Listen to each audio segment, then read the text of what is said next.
Hey, decision makers. This is lesson 5, January 23rd to the 29th, 2021. Noble Prince of Peace. And yeah, this is Saturday. And today is the 23rd of January. Yeah, so, Noble Prince of Peace. So for this week, read Isaiah 9, 1 to 5, Isaiah 9, 6, Isaiah 9, 6, Isaiah 9, 7, Isaiah 9, 8 to 10, 34. Oh, okay, 9, 8 to 10, 34, okay. Isaiah 11, Isaiah 12, 1 to 6. And, this is, I can't really see that very clearly. Okay, so this is Sabbath dot school / lesson book. And that's where all this information is. Anyway, so let's see. Isaiah 9, 1 to 5. Isaiah 9, 1 to 5. Okay. Nevertheless, there will be no more gloom for those who were in distress. In the past, he humbled the land of Zebulun and the land of Nephtali. But in the future, he will honor Galilee of the nations, by the way of the sea beyond the Jordan. The people walking in darkness have seen a great light. On those living in the land of deep darkness, a light has dawned. You have enlarged the nation and increased their joy. They rejoice before you as people rejoice at the harvest, as warriors rejoice when dividing the plunder. For as in the day of Midian's defeat, you have shattered the yoke that burdens them, the bar across their shoulders, the rod of their oppressor. Every warrior's boot used in battle and every garment rolled in blood will be destined for burning, will be fuel for the fire. So that's Isaiah 9, 1 to 5. And then Isaiah 9, 6. For to us a child is born, to us a son is given, and the government will be on his shoulders, and he will be called Wonderful Counselor, Mighty God, Everlasting Father, Prince of Peace. Sounds good. Okay, so that was 9, 6. So then, now 7. Isaiah 9, 7. Of the greatness of his government and peace there will be no end. He will reign on David's throne and over his kingdom, establishing and upholding it with justice and righteousness from that time on and forever. The zeal of the Lord Almighty will accomplish this. So that was 9, 7. So Isaiah 9, 8 to 10. Isaiah 9, 8, 10 to 34. Okay. The Lord's anger against Israel. The Lord has sent a message against Jacob. It will fall on Israel. All the people will know it, Ephraim and the inhabitants of Samaria, who say with pride and arrogance of heart, the bricks have fallen down, but we will rebuild with dressed stone. The fig trees have been felled, but we will replace them with cedars. But the Lord has strengthened Rezin's foes against them, and has spurred their enemies on. Arameans from the east and the Philistines from the west have devoured Israel with open mouth. Yet for all this his anger is not turned away, his hand is still upraised. But the people have not returned to him who struck them, nor have they sought the Lord Almighty. So the Lord will cut off from Israel both head and tail, both palm, branch, and reed in a single day. The elders and dignitaries are the head, the prophets who teach lies are the tail. Those who guide this people mislead them, and those who are guided are led astray. Therefore the Lord will take no pleasure in the young men, nor will he pity the fatherless and widows. For everyone is ungodly and wicked, every mouth speaks folly. Yet for all this his anger is not turned away, his hand is still upraised. Surely wickedness burns like a fire, it consumes briars and thorns, it sets the forest thickets ablaze, so that it rolls upward in a column of smoke. By the wrath of the Lord Almighty, the land will be scorched, and the people will be fuel for the fire. They will not spare one another. On the right they will devour, but still be hungry. On the left they will eat, but not be satisfied.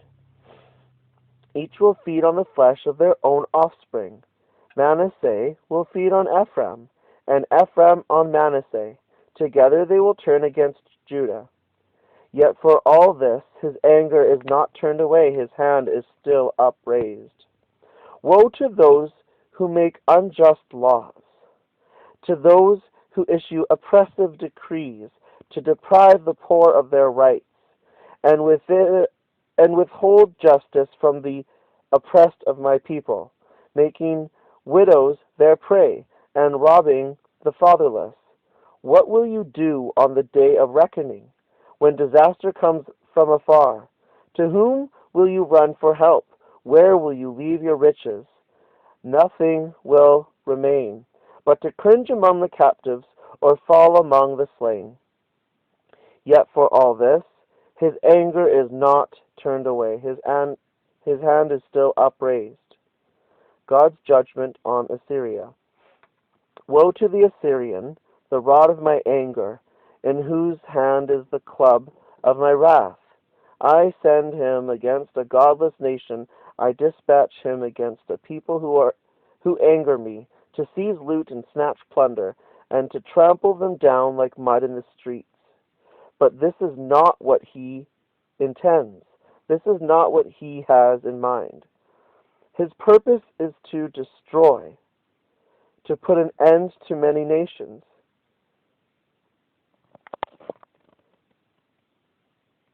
Are not my commanders all kings, he says? Has not Calno fared like Carchemish? It is not Hamath like Arpad, and Samaria like Damascus? Has my hand seized the kingdoms of the idols, kingdoms whose images excelled those of Jerusalem and Samaria? Shall I not deal with Jerusalem and her images, as I dealt with Samaria and her idols? When the Lord has finished all his work against Mount Zion and Jerusalem, he will say, I will punish the king of Assyria for the willful pride of his heart and the haughty look in his eyes. For he says, by the strength of my hand I have done this, and by my wisdom because I have understanding. I removed the boundaries of nations, I plundered their treasures like a mighty one. I subdued their kings. As one reaches into a nest, so my hand reached for the wealth of the nations. As people gathered abandoned eggs, so I gathered all the countries. Not one flapped a wing, or opened its mouth to chirp. Does the axe raise itself above the person who swings it, or the saw boast against the one who uses it? As if a rod were to wield the person who lifts it up, or a club brandish the one who is not wood. Therefore, the Lord Almighty, will send a wasting disease upon his sturdy warriors. Under his pomp a fire will be kindled, like a blazing flame. The light of Israel will become a fire, their Holy One a flame. In a single day it will burn and consume his thorns and his briars, the splendor of his forests and fertile fields it will completely destroy, as when a sick person wastes away. And the remaining trees of his forests will be so few that a child could write them down. The remnant of Israel. In that day, the remnant of Israel, the survivors of Jacob, will no longer rely on him who struck them down, but will truly rely on the Lord, the Holy One of Israel. A remnant of Jacob will return to the mighty God. Though your people will be like the sand by the sea, Israel, only a remnant, will return. Destruction has been decreed, overwhelming and righteous. The Lord Almighty will carry out the destruction decreed upon the whole land.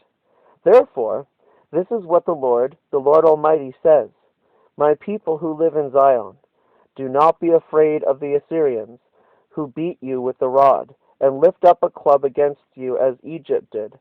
Very soon my anger against you will end, and my wrath will be directed to their destruction. The Lord Almighty will lash them with a whip, as when he struck down Midian at the rock of Oreb, and he will raise his staff over the waters as he did in Egypt. In that day their burden will be lifted from your shoulders, their yoke from your neck. The yoke will be broken because you have grown so fat. They enter Aleph. They pass through Migron. They store supplies at Michmash.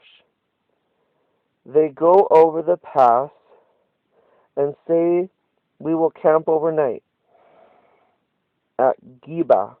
Ramah trembles, Gibeah of Saul flees. Try out, daughter Galem. Listen, Laisha. Poor Anathoth, or Anatote. Medmenah is in flight. The people of Gebim take over. This day they will halt at Nob.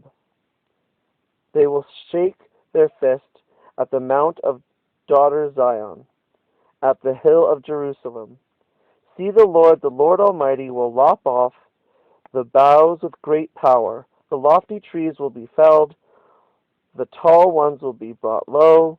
He will cut down the forest thickets with an axe. Lebanon will fall before the mighty one. Whew. That's 10:34.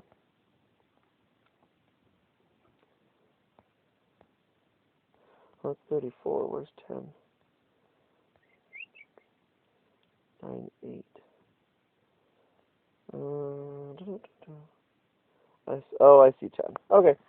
Anyway, that's my own note. Okay. That was Isaiah 9, 8. So this is now Isaiah 11. The righteous reign of the branch. There shall come forth a shoot from the stump of Jesse, and a branch from his roots shall bear fruit. And the Spirit of the Lord shall rest upon him, the Spirit of wisdom and understanding, the Spirit of counsel and might, the Spirit of knowledge and the fear of the Lord. And his delight shall be in the fear of the Lord. He shall not judge by what his eyes see, or decide disputes by what his ears hear. But with righteousness he shall judge the poor, and decide with equity for the meek of the earth. and he shall strike the earth with the rod of his mouth, and with the breath of his lips he shall kill the wicked. Righteousness shall be the belt of his waist, and faithfulness the belt of his loins. The wolf shall dwell with the lamb, and the leopard shall lie down with the young goat, and the calf and the lion and the fattened calf together. And a little child shall lead them. The cow and the bear shall graze, their young shall lie down together, and the lion shall eat straw like the ox. The nursing child shall play over the hole of the cobra, and the weaned child shall put his hand on the adder's den. They shall not hurt or destroy in all my holy mountain, for the earth shall be full of the knowledge of the Lord, as the waters cover the sea. In that day, the root of Jesse, who shall stand as a signal for the peoples of him, shall the nations inquire, and his resting place shall be glorious. In that day the Lord will extend his hand yet a second time to recover the remnant that remains of his people from Assyria, from Egypt, from Pathros, from Cush, from Elam, from Shinar, from Hamath, and from the coastlands of the sea. He will raise a signal for the nations, and will assemble the banished of Israel, and gather the dispersed of Judah from the four corners of the earth. The jealousy of Ephraim shall depart, and those who harass Judah shall be cut off. Ephraim shall not be jealous of Judah, and Judah shall not harass Ephraim, but they will swoop down on the shoulder of the Philistines in the west, and together they shall plunder the people of the east. They shall put out their hand against Edom and Moab, and the Ammonites shall obey them. And the Lord will utterly destroy the tongue of the sea of Egypt, and will wave his hand over the river with his scorching breath, and strike it into 7 channels, and he will lead people across in sandals, and there will be a highway from Assyria for the remnant that remains of his people, as there was for Israel, when they came up from the land of Egypt. And the word jealous, I don't know how they use it here. I don't know the quite context, but when I saw jealous in the 10 Commandments, like when I say I am a jealous God or something, I looked that up and I was like, jealous God? Why would God's jealous? What? And it was something to the effect that jealousy, or an archaic definition, is fiercely protective and vigilant over people's rights and possessions. So to me, that's God is jealous. He's fiercely protective and vigilant over people's rights and possessions. So I don't know if they mean envy here, but that's my interpretation in the 10 Commandment context. Anyway, I didn't know that jealousy was mentioned anywhere else in the Bible. So now I know. So now, let's see here. Isaiah 12, 1-6. I have something extra open, I feel like. Oh, that's why. Okay, so that's closed. Isaiah 12, 1-6. Song of praise. Okay, in that day you will say, I will praise you, Lord, although you were angry with me. Your anger has turned away, and you have comforted me. Surely God is my salvation. I will trust and not be afraid. The Lord himself is my strength and my defense. He has become my salvation. With joy you will draw water from the wells of salvation. In that day you will say, give praise to the Lord, proclaim his name, make known among the nations what he has done, and proclaim that his name is exalted. Sing to the Lord, for he has done glorious things. Let this be known to all the world. Shout aloud and sing for joy, people of Zion, for great is the Holy One of Israel among you. Oh, okay. And that's the reading for today. So I guess that's everything. Bye.